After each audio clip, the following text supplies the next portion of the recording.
Hi everyone, स्वागत करती हूँ आप सभी का आज के इस वेरी इंपॉर्टेंट सेशन में। जैसा कि आपको पता है कि हम हमारे चैनल पर रीट एग्जामिनेशन के लिए तैयारी कर रहे हैं और मैं आप लोगों के साथ में साइंस सब्जेक्ट को डिस्कस करती हूँ। और साइंस सब्जेक्ट के दौरान 3 पार्ट्स होते हैं साइंस में, केमिस्ट्री, फिजिक्स और बायोलॉजी। कंप्लीट बायोलॉजी को हम लोग डिस्कस कर चुके हैं, जिसकी कंप्लीट कंबाइंड पीडीएफ और अलग अलग PDF with previous year question और मैं ये सब आप लोगों के साथ में शेयर कर चुकी हूँ।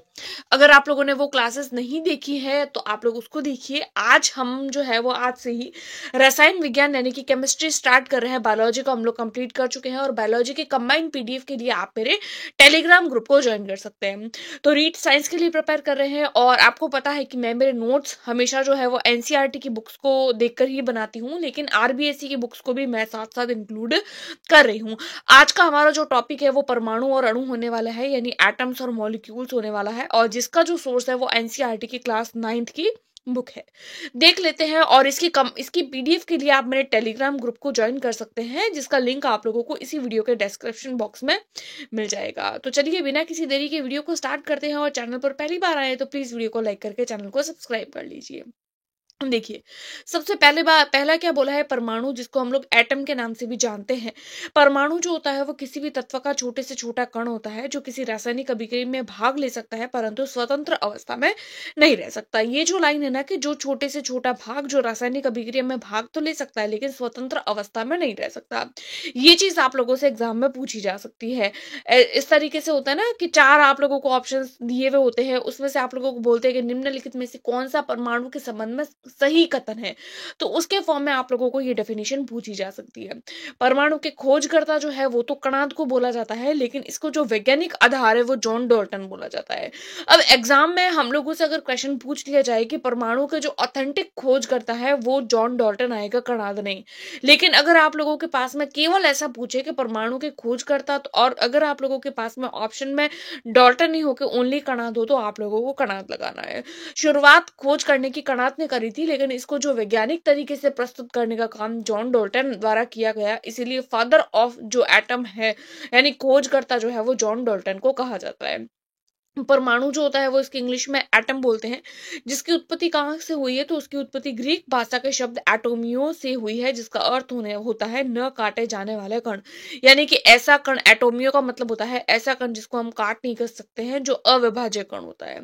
परमाणु का परास कितना होता है, ये इंपॉर्टेंट है और ये पूछा जा सकता है। परमाणु का परास जो है वो 10 की घात -10 मीटर होता है। अब हम लोग कुछ देख लेते हैं परमाणु, डाल्टन का परमाणु सिद्धांत। जैसा कि हम लोगों ने देखा है कि इसकी जो खोज है वो डाल्टन द्वारा की गई थी, तो डाल्टन ने परमाणु के बारे में क्या क्या बातें बताई, तो डाल्टन का परमाणु सिद्धांत देखेंगे। डाल्टन ने बोला कि सभी द्रव्य जो होते हैं वो परमाणुओं से बने हुए होते हैं जो रासायनिक अभिक्रिया में भाग लेते हैं, रासायनिक अभिक्रियाओं में भाग लेते हैं। यही देखा था हम लोगों ने कि ये जो होते हैं वो रासायनिक अभिक्रिया में भाग ले सकता है लेकिन स्वतंत्र अवस्था में नहीं रह सकता। ठीक है, तो परमाणु सिद्धांत जो है उसने क्या बोला था कि सभी द्रव्य परमाणुओं से बने हुए होते हैं जो रासायनिक अभिक्रिया में भाग लेते हैं। परमाणु कैसा कण होता है, तो परमाणु जो होता है वो अविभाज्य कण होता है जो रासायनिक अभिक्रिया में न तो बनता है न ही उसका विनाश होता है, जो द्रव्यमान संरक्षण के नियम पर आधारित है। ये जो चीज है डाल्टन का परमाणु सिद्धांत, ये किस सिद्धांत पर कार्य करता है, तो ये द्रव्यमान संरक्षण के सिद्धांत पर कार्य करता है। यानी कि जो परमाणु होता है अविभाज्य कण होता है, रासायनिक अभिक्रिया में ये न तो बनता है न ही इसका विनाश होता है, इसके द्वारा केवल जो है वो परमाणु संरक्षित रहते हैं, इसका जो द्रव्यमान होता है वो संरक्षित रहता है। आगे देख लेते हैं, किसी भी तत्व के सभी परमाणुओं का द्रव्यमान व रासायनिक गुण समान होते हैं लेकिन भिन्न भिन्न, यानी कि जो सभी सेम परमाणु है ना तो उनका द्रव्यमान और रासायनिक गुण समान होंगे, लेकिन अलग अलग तत्व के जो परमाणु के द्रव्यमान व रासायनिक गुण क्या होते हैं, अलग अलग होते हैं। तो किसी तत्व के समान परमाणुओं का द्रव्यमान और रासायनिक गुण समान और अलग अलग तत्वों के परमाणुओं के द्रव्यमान व रासायनिक गुण अलग अलग होंगे। अब हम लोग देख लेते हैं कि परमाणु भार क्या होता है, एटॉमिक मास क्या होता है। एटॉमिक मास वह संख्या होती है जो उस तत्व का एक परमाणु, यानी कि कोई भी तत्व है उसका एक परमाणु जो हाइड्रोजन के एक परमाणु के 1.008 भार से या ऑक्सीजन के 16वें भार भाग के या कार्बन 12 के 1/12 या 12वें भाग के बराबर है, या उससे कितना गुना भारी है। परमाणु भार किसके बराबर हो सकता है, तो कार्बन 12 के 1/12, हाइड्रोजन के 1.008 और ऑक्सीजन के 16वें भार भाग के बराबर होता है। यहाँ पर ये कार्बन वाली लाइन जो है वो इंपॉर्टेंट है और बार बार एग्जाम में पूछी जाती है। अब हम लोग लोग देख लेते हैं कि अणु क्या होता है, मॉलिक्यूल क्या होता है। तो बहुत सारे परमाणु जब आपस में मिल जाते हैं तो वो अणु बनाते हैं। जैसे दो या दो से अधिक समान या अलग अलग परमाणुओं के मिलने से अणु बनता है। ये परमाणुओं का समूह ही होता है, यानी बहुत सारे परमाणु परमाणु परमाणु परमाणु इस तरीके से आपस में मिल गए तो उन्होंने क्या बना लिया, आपस में अणु बना लिया। तो ये परमाणुओं का ही समूह होता है जो आपस में रासायनिक बंधों के द्वारा जुड़े हुए रहते हैं और अणुओं को पृथक नहीं किया जा सकता, पृथक नहीं कर सकते, लेकिन स्वतंत्र अवस्था में रह सकते हैं। परमाणु कभी भी स्वतंत्र अवस्था में नहीं रह सकता, लेकिन अणु को हम स्वतंत्र अवस्था में रख सकते हैं। अब इसके हम लोग कुछ एग्जाम्पल देख लेते हैं। सबसे पहला आता है समपरमाणविक। समपरमाणविक यानी कि जिसके परमाणु समान हो, समान परमाणु वाले, जैसे कि O2 हो गया, समान परमाणु है O2, तो दो ऑक्सीजन, दोनों ही ऑक्सीजन। H2, जैसे कि यहाँ पर H2 है, H2, तो दो H हो गई, दोनों H बराबर। S8 यानी कि सारे के सारे जो यहाँ पर सल्फर है वो क्या है, 8 समान है, यानी समान परमाणुओं वाले। फिर आता है विषम परमाणु। विषम परमाणु का मतलब होता है जो जिसके परमाणु अलग अलग होते हैं, जैसे H2O, तो H2O यहाँ पर एक हाइड्रोजन है और एक ऑक्सीजन है। फिर आता है MgCl2, फिर आता है MgCl2, तो यहाँ पर एक Mg है, दूसरा Cl है। फिर आता है CO2 में, तो एक कार्बन एक ऑक्सीजन, N2O, तो यहाँ पर N2 और O, तो अलग अलग हो गए नाइट्रोजन ऑक्सीजन। फिर आता है अणुभार। अणुभार का मतलब होता है मोलर मास। अणुभार उस तत्व का एक हाइड्रोजन के 1.008 भाग अर्थात कार्बन 12 के 1/12वें भाग के भार भाग से कितना गुना भारी है। सेम जैसे ही हम लोग परमाणु भार पढ़ रहे थे वैसे ही अणु भार हो जाता है। अब हम लोग देख लेते हैं रासायनिक संयोजन के नियम कौन कौन से हैं, जो आप लोगों के 9th क्लास के एनसीईआरटी की बुक में बहुत अच्छे से दिए हुए हैं। रासायनिक संयोजन के जो नियम है वो आप लोगों के लवाजिये और प्राउस्ट के द्वारा दिए गए, जिसमें पहला नियम आता है द्रव्यमान संरक्षण का नियम, जो अभी जस्ट हम लोगों ने ऊपर इसके बारे में देखा था कि रासायनिक अभिक्रिया में द्रव्यमान का न तो सृजन कर सकते हैं, नहीं उसका विनाश कर सकते हैं। ये केवल एक रूप से दूसरे रूप में चेंज हो जाते हैं, इंटरचेंज हो सकते हैं, लेकिन नए बनते नहीं है, न ही ये खत्म होते हैं, जैसे हैं वैसे के वैसे रहते हैं। जैसे इस नियम के आधार पर क्रिया कारकों का कुल द्रव्यमान उत्पादों के कुल द्रव्यमान के बराबर होता है। मान लीजिए कोई भी रासायनिक अभिक्रिया है, जैसे यहाँ पर एग्जांपल है कि यहाँ पर कार्बन कितने हैं, 12 ग्राम, ऑक्सीजन है 32 ग्राम। यहाँ पर कार्बन और ऑक्सीजन मिलके क्या बना रही है, CO2 बना रही है। अब 32 और 12 का जोड़ क्या हो जाता है, 44, यानी कार्बन 12 है, ऑक्सीजन 32 है, तो CO2 44 ग्राम हो गए। तो इसका मतलब क्या है कि क्रियाकारक यानी कि यहाँ पर इन दोनों का जो द्रव्यमान है वो उत्पादों के कुल द्रव्यमानों के बराबर होता है। फिर दूसरा हम लोग देख लेते हैं स्थिर अनुपात का नियम। स्थिर अनुपात का नियम क्या होता है कि कोई यौगिक दो या दो से अधिक तत्वों से बना हुआ होता है। कोई भी यौगिक है, यौगिक यानी योग, दो या दो से अधिक तत्वों का योग, तो योग होके यौगिक बना रहा है। इस प्रकार प्राप्त यौगिक में इस तत्वों का अनुपात स्थिर रहता है। जैसे कैसे हम लोग देखेंगे, जैसे देखिए जल होता है तो जल दो चीजों का मिश्रण है, एक हाइड्रोजन और एक ऑक्सीजन। तो यहाँ पर जल जो है ना उसका क्या बोला है, जल देखिए यहाँ पर यौगिकों में इन तत्वों का अनुपात स्थिर रहता है। अनुपात का बोला है ना कि अनुपात स्थिर रहेगा, कैसे रहेगा, जैसे देखिए जल यहाँ पर है, हाइड्रोजन 1 होता है, ऑक्सीजन 8 होते हैं। तो यहाँ पर हाइड्रोजन ही ऑक्सीजन है, ये 1 है, ये 8 है, और यहाँ पर H2O टोटल कितना हो जाता है, 9। तो इन दोनों को मिला के यहाँ पर 9 हो जाता है, यानी इन लोगों का जो अनुपात है वो स्थिर रहेगा, वो बदलता नहीं है। अगर जैसे कि मान लीजिए हाइड्रोजन है, हाइड्रोजन मान लीजिए यहाँ पर 2 ले लिए, ऑक्सीजन मान लीजिए यहाँ पर 16 ले लीजिए, तो यहाँ पर अगर आप लोग इनको कट करेंगे तो भी 1:8 ही आएगा। तो कैसे भी अगर आप मान लीजिए आप लोगों ने जल का 1 अणु लिया तो भी यही अनुपात रहेगा, 2 अणु ले लिए तो भी ये अनुपात, 3 अणु लिए तो भी ये अनुपात हमेशा सेम रहता है। तो यहाँ पर इस तरीके से हम लोगों ने रासायनिक संयोजन के 2 नियम पढ़ लिए। पहला आता है द्रव्यमान संरक्षण का नियम और दूसरा आता है स्थिर अनुपात का नियम। अब हम लोग देख लेते हैं कि परमाणुकता क्या होती है। किसी अणु की संरचना में प्रयुक्त होने वाले परमाणुओं की संख्या को, कितने परमाणु भाग ले रहे हैं, किसी कोई भी अणु है तो वो परमाणुओं का ही संयोग होता है। तो अणु की संरचना में प्रयुक्त होने वाले परमाणुओं की संख्या को ही उस अणु की हम लोग परमाणुकता कहते हैं कि कितने परमाणु है। एक परमाणु होगा तो एक परमाणु, द्विपरमाणु हो यानी 2 परमाणु, कैसे है उसको हम लोग डिटेल में देखेंगे। देखिए सबसे पहला क्या आ रहा है, एक परमाणु, जो एक ही परमाणु से निर्मित होता है। जैसे आप लोगों का ऑर्गन Ar, हीलियम He, ये दोनों क्या होते हैं, ये धातु होते हैं। जैसे sodium Na, iron Fe, aluminium Al, copper Cu, ये सारे धातु होते हैं। देखिए यहाँ पर सारे एक ही है, एक एक परमाणु है। जैसे ये Ar है तो एक है, हीलियम भी एक है, सोडियम, ये सारे एक एक है। फिर हम लोग देख लेते हैं द्विपरमाणु, यानी जो 2 से 2 परमाणुओं से बने हुए रहते हैं। जैसे oxygen O2, hydrogen H2, nitrogen N2, chlorine Cl2। अब हम लोग देख लेते हैं त्रिपरमाणु। ऑब्वियसली नाम से ही पता चल रहा है, जो 3 परमाणुओं से बने हुए होते हैं, जैसे ओजोन गैस O3। आगे देख लेते हैं चतुर्परमाणु, जो 4 परमाणुओं से बने हुए होते हैं, जैसे फास्फोरस P4। उसके बाद में देख लेते हैं बहुपरमाणु, जो बहुत सारे परमाणुओं से बने हुए रहते हैं, जैसे सल्फर S8। अब हम लोग कुछ एग्जाम के रिगार्डिंग कुछ इंपॉर्टेंट चीजें जो नोट पॉइंट मैं हर बार क्लासेस में बताती हूँ वो बता रही हूँ, कि परमाणु की त्रिज्या को नैनोमीटर से मापा जाता है, यानी कोई भी परमाणु है तो उसकी त्रिज्या को हम लोग नैनोमीटर से मापेंगे। अब परमाणु की त्रिज्या को नैनोमीटर से मापते हैं, तो एक नैनोमीटर जो होता है वो 10⁻⁹ मीटर के बराबर होता है, और 1 मीटर जो होता है वो 10 ये वही सेम है वापस। जैसे यहाँ पर 1 मीटर हो जाता है, 1 नैनोमीटर बराबर। आप इसको ध्यान से देखिएगा, क्योंकि ये चीज थोड़ी सी कंफ्यूजिंग है। नैनोमीटर जो होता है वो 10⁻⁹ मीटर के बराबर है, और 1 मीटर जो होता है वो 10⁻⁹ नैनोमीटर के बराबर होती है। यहाँ पर जो मीटर है और यहाँ पर जो मीटर है वो अलग अलग है, यहाँ पर 10⁻⁹ अलग है, यहाँ पर 10⁻+9 है। इसमें कंफ्यूजन नहीं करना, आप लोग इसको अच्छे से याद रखना कि कहाँ माइनस लग रहा है, कहाँ प्लस लग रहा है, क्योंकि एग्जैक्ट इस तरीके के क्वेश्चन केमिस्ट्री वाले पोर्शन में बनते हैं। अब हम लोग नाभिक की त्रिज्या देख लेते हैं कि नाभिक की त्रिज्या कितनी होती है। तो नाभिक की जो त्रिज्या होती है, सबसे पहली बात 10⁻⁻15 मीटर होती है। फर्मी होती है, या तो मीटर से मापते हैं या फिर फर्मी से मापते हैं। आप लोग ये भी ध्यान रखिएगा, एक फर्मी जो होता है वो 10⁻⁻15 मीटर के बराबर होता है।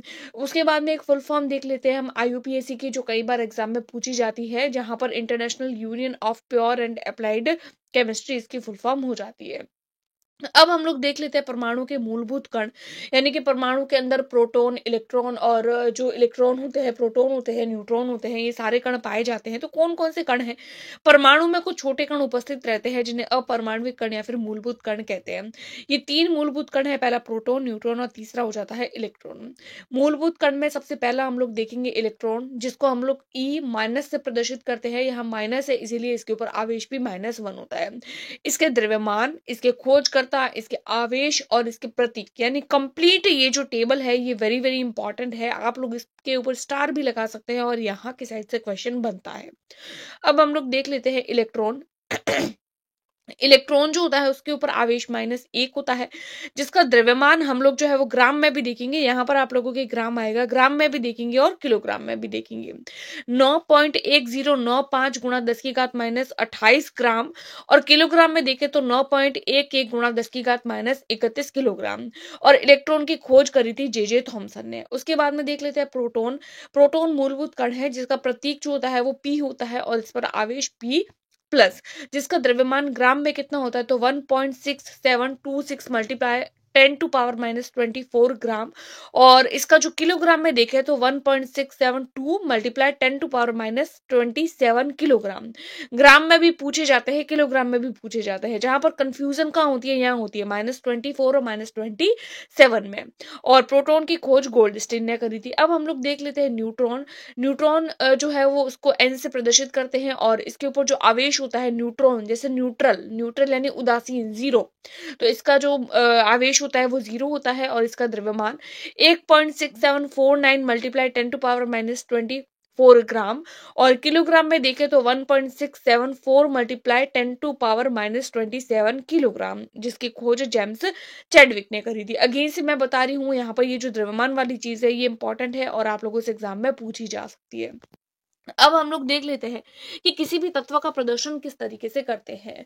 परमाणु क्रमांक, प्रोटॉन की संख्या, द्रव्यमान संख्या, परमाणु भार, प्रोटॉन, न्यूट्रॉन किस तरीके से निकालते हैं, इसको हम लोग डिस्कस कर लेते हैं। कोई भी तत्व का जैसे मान लीजिए यहाँ पर ये जो x लिखा हुआ है, यहाँ पर ये जो x है वो x यहाँ पर होता है कोई भी तत्व, कोई भी परमाणु हो गया, कोई भी तत्व हो गया। यहाँ पर नीचे की तरफ लिखा हुआ होता है z जो होता है वो किसी भी तत्व का परमाणु क्रमांक, जो इसका परमाणु क्रमांक होता है वही इसकी प्रोटॉन की संख्या होती है। परमाणु क्रमांक और प्रोटॉन सेम होते हैं। उसके बाद में ऊपर की तरफ लिखते हैं A, यानी कि जो आप लोगों की द्रव्यमान संख्या होती है, और परमाणु भार। द्रव्यमान संख्या और परमाणु भार सेम ही है, तो यहाँ पर A जो होता है वो परमाणु भार है या द्रव्यमान संख्या है। और परमाणु भार यानी कि जो द्रव्यमान संख्या है ना A, इसको कैसे निकालेंगे, तो प्रोटॉन और न्यूट्रॉन को जोड़कर हम लोग परमाणु भार या द्रव्यमान संख्या को निकालते हैं। अब हम लोग देख लेते हैं कि परमाणु क्रमांक यानी कि ये एटॉमिक नंबर क्या होता है या परमाणु संख्या क्या होती है। तो देखिए इसको Z द्वारा प्रदर्शित करते हैं एज यूजुअल, जैसा हम लोगों ने ऊपर देखा। किसी भी तत्व के परमाणु के नाभिक में उपस्थित प्रोटॉन की संख्या जो होती है वही परमाणु संख्या Z के बराबर होती है। तो यहाँ पर परमाणु संख्या Z जो होती है वो प्रोटॉन और इलेक्ट्रॉन का जोड़ होता है। परमाणु संख्या जो होती है वो प्रोटॉन की संख्या ही होती है और प्रोटॉन और इलेक्ट्रॉन का जो जोड़ होता है उसी को हम लोग परमाणु संख्या बोलते हैं। प्रोटॉन की संख्या परमाणु संख्या के बराबर होती है। ठीक है, अब हम लोग आगे देख लेते हैं। जैसे कि यहाँ पर देखिए, यहाँ पर ये बोला है कि परमाणु जो संख्या होती है वो प्रोटॉन की संख्या इलेक्ट्रॉन की संख्या को जोड़ने पर प्राप्त, यानी जो इलेक्ट्रॉन की संख्या होगी वही परमाणु की संख्या होगी। यानी प्रोटॉन परमाणु संख्या प्रोटॉन की संख्या इलेक्ट्रॉन की संख्या सेम होती है। यहाँ पर प्लस नहीं आएगा, यहाँ पर आप लोग जो है वो थोड़ा ध्यान रखिएगा। अब हम लोग यहाँ पर देख लेते हैं।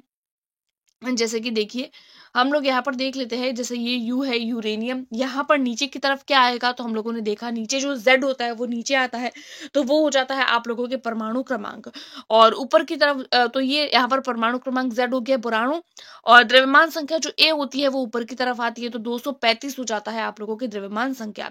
प्रोटॉन जो होता है वो P होता है, 92 होता है। इलेक्ट्रॉन जो होता है वो E होता है, वो 92 होता है, वो भी 92 होता है। और न्यूट्रॉन जो है वो न्यूट्रल है, ऑब्वियसली N हो जाता है। तो यहाँ पर ये 235 में से, यानी कि जो प्रोटॉन की संख्या है, यानी कि जो आप लोगों की द्रव्यमान संख्या है उसमें से परमाणु क्रमांकों को निकाल देना। 235 में से आप लोग परमाणु को निकालेंगे तो 143 आ जाएगा। तो यहाँ पर आप लोग ध्यान रखिएगा, यहाँ पर जो है वो बराबर का निशान आएगा।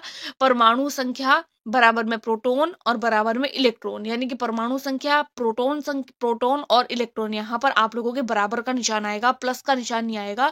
आप लोग उसको ध्यान रखिएगा, मिस्टेक मत करिएगा। यहाँ पर भी बराबर है, यहाँ पर भी बराबर है। अब हम लोग आगे देख लेते हैं। जैसे देखिए, सोडियम है, सोडियम तत्व में कैसे हो रहा है, नीचे की तरफ परमाणु क्रमांक Z जो 11 है, द्रव्यमान संख्या जो 23 है। तो यहाँ पर प्रोटॉन की संख्या आप लोगों के परमाणु क्रमांक के बराबर होती है 11। इलेक्ट्रॉन की संख्या कितनी होगी, तो वो भी बराबर होगी, प्रोटॉन की बराबर 11। और न्यूट्रॉन की संख्या द्रव्यमान संख्या में से हम लोग परमाणु क्रमांकों को निकाल देते हैं, 23 में से 11 को निकालते हैं तो 12, तो न्यूट्रॉन की संख्या यहाँ पर 12 हो जाती है। ध्यान रखिएगा, ऊपर जो मैंने चीज बताई आप लोगों को, परमाणु संख्या प्रोटॉन और यहाँ पर बराबर आएगा, प्लस नहीं आएगा। बाय मिस्टेक यहाँ पर जो है वो प्लस लग गया है। ठीक है, अब हम लोग देख लेते हैं कुछ तत्वों के परमाणु द्रव्यमान कितने होते हैं। जैसे हाइड्रोजन जिसको H से प्रदर्शित करते हैं उसका परमाणु द्रव्यमान 1 होता है।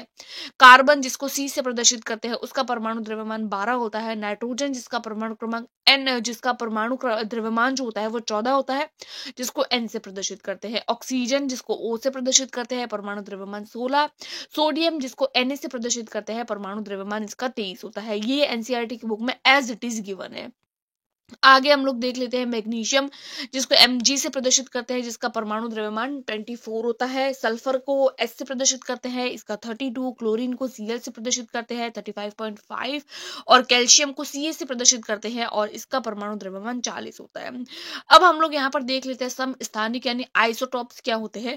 ऐसे परमाणु जिसके परमाणु क्रमांक या इलेक्ट्रॉन की संख्या या प्रोटॉन की संख्या समान होती है, लेकिन परमाणु द्रव्यमान संख्या या न्यूट्रॉन की संख्या अलग अलग होती है। यानी कि जो नीचे वाली चीजें होती है वो सेम है, यानी कि जो Z है वो सेम है, A है वो अलग अलग है। इसका मतलब यही हो गया, जैसे आप लोगों के पहला आ रहा है प्रोटियम, दूसरा आ रहा है ड्यूटीरियम, तीसरा आ रहा है ट्रीटियम। जैसे यहाँ पर 1 है 1 है 1 है, और यहाँ पर ये जो ऊपर वाली चीजें 1 2 3 ये अलग अलग हो जाती है। यानी प्रोटॉन की संख्या जो होती है वो समान रहती है। यहाँ पर आप लोगों के परमाणु क्रमांक जो होता है वो समान है, लेकिन द्रव्यमान संख्या अलग अलग हो जाती है। अब देखिए ये है ना, ये चीज इंपॉर्टेंट है। जो समस्थानिक होते हैं इसके उपयोग कहाँ करते हैं और कुछ नोट पॉइंट।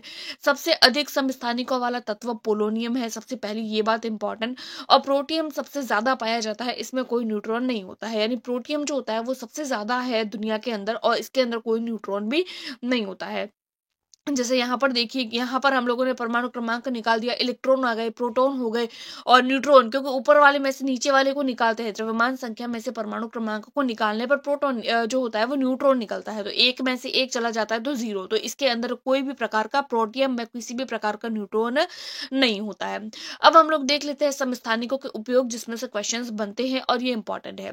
ड्यूटेरियम से भारी जल D2O बनता है, जिसका उपयोग परमाणु भट्टी में शीतलक के रूप में करते हैं। ये याद रखिएगा, पूछा जाता क्वेश्चन है। उसके बाद में देख लेते हैं ट्रिटियम, जिसको ट्राइटियम भी बोलते हैं, एक रेडियो एक्टिव समस्थानिक है। यूरेनियम 235 समस्थानिक का उपयोग परमाणु भट्टी में ईंधन के रूप में किया जाता है। और कोबाल्ट 60 का उपयोग कैंसर के उपचार में करते हैं। आयोडीन समस्थानिक जो होता है वो I-131 का उपयोग गलगंट या घेंगा के उपचार में करते हैं। सोडियम समस्थानिक यानी कि N24 का उपयोग रक्त परिसंचरण में रुकावट ज्ञात करने के लिए किया जाता है। यानी कि सोडियम समस्थानिक का उपयोग जो होता है वो रक्त परिसंचरण में कहाँ रुकावट हुई है इसको ज्ञात करने में किया जाता है। कार्बन 14 का उपयोग जो होता है वो जीवाश्मों की आयु ज्ञात करने में किया जाता है। अब हम लोग कुछ समस्थानिकों के और एग्जाम्पल देख लेते हैं। जैसे देखिए यहाँ पर कार्बन है, कार्बन 3 है, कार्बन का परमाणु क्रमांक सेम है, द्रव्यमान संख्या 12, 13, 14 अलग अलग। जैसे आप लोगों की क्लोरीन हो गया तो परमाणु क्रमांक सेम, द्रव्यमान संख्या अलग अलग हो जाती है, एक बार 35, एक बार 37। अब हम लोग देख लेते हैं कुछ समभारिक यानी कि आइसोबार्स। वे परमाणु जिनके परमाणु क्रमांक भिन्न भिन्न होते हैं लेकिन द्रव्यमान संख्या समान होती है वो समभारिक कहलाते हैं। जैसे नीचे वाली संख्या अलग, ऊपर वाली संख्या सेम। जैसे कि परमाणु क्रमांक यहाँ पर Ar का 18 है, ऑर्गन का K का 19 है और कैल्शियम का 20 है, लेकिन यहाँ पर जो द्रव्यमान संख्या है वो 40, 40 तीनों में ही 40 आ रही है।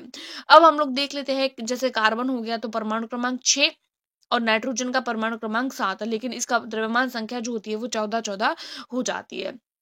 अब देख लेते हैं हम लोग कुछ सम न्यूट्रॉनिक क्या होता है। सम न्यूट्रॉनिक यानी कि सम न्यूट्रॉन यानी न्यूट्रॉन की संख्या समान।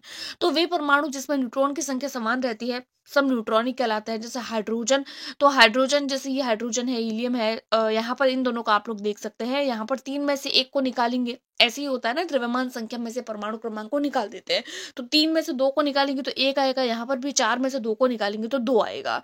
ठीक है, 3 में से 1 को निकालेंगे तो 2, 4 में से 2 को निकालेंगे तो 2। तो न्यूट्रॉन की संख्या सेम हो गई। यहाँ पर भी सोडियम और मैग्नीशियम, सोडियम यहाँ पर कितना है 11, 23 में से 11 निकाला आप लोगों के, जैसे 23 में से आप लोग 11 निकाल दीजिए तो 2 और 1 12 हो गई, और यहाँ पर 24 में से 12 को निकालेंगे तो 12।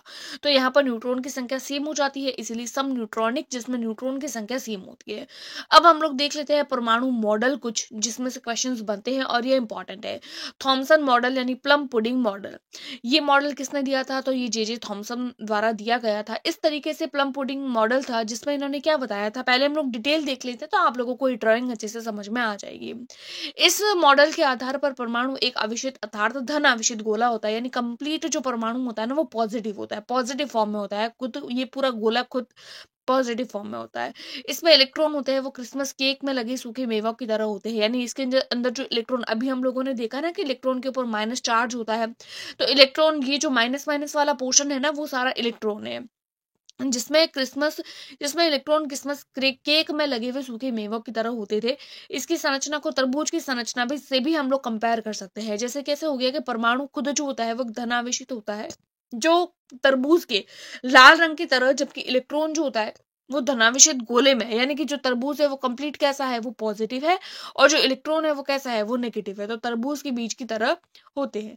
अब इस आधार पर इन्होंने निष्कर्ष क्या निकाला कि परमाणु खुद जो होता है वो धन आवेशित गोला है जिसमें इलेक्ट्रॉन धसे हुए रहते हैं। जैसे ये ड्राइंग देख लीजिए कि कंप्लीट जो है वो धनावेशित गोला है, इसके अंदर इलेक्ट्रॉन जो नेगेटिव है और जो इसके अंदर बिखरे हुए पाए जाते हैं।